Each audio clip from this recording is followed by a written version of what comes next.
So my work involves empowerment, women and youth empowerment, mainly for girls and education.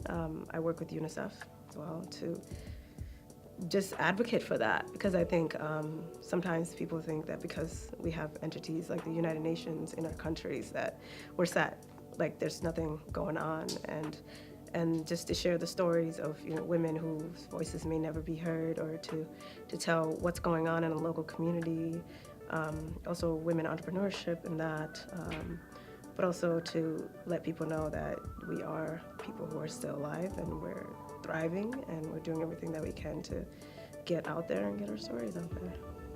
Because I come from a certain place and so many different stories are now being told about, there's a lot of positive stories that are coming out about Africa.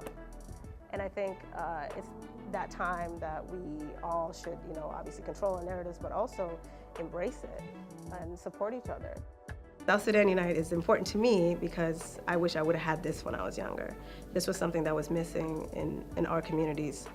And as a South Sudanese woman, there weren't a lot of examples for me to follow as other South Sudanese women, because their stories were so dimmed and they're so marginalized that people don't tell you, oh, so-and-so is a doctor, they did this and that. You didn't know that. And so you kind of had to find that for yourself and figure out who these women are, how can I aspire to be that?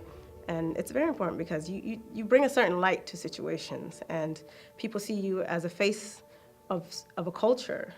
And because of that, you have the power to change that narrative.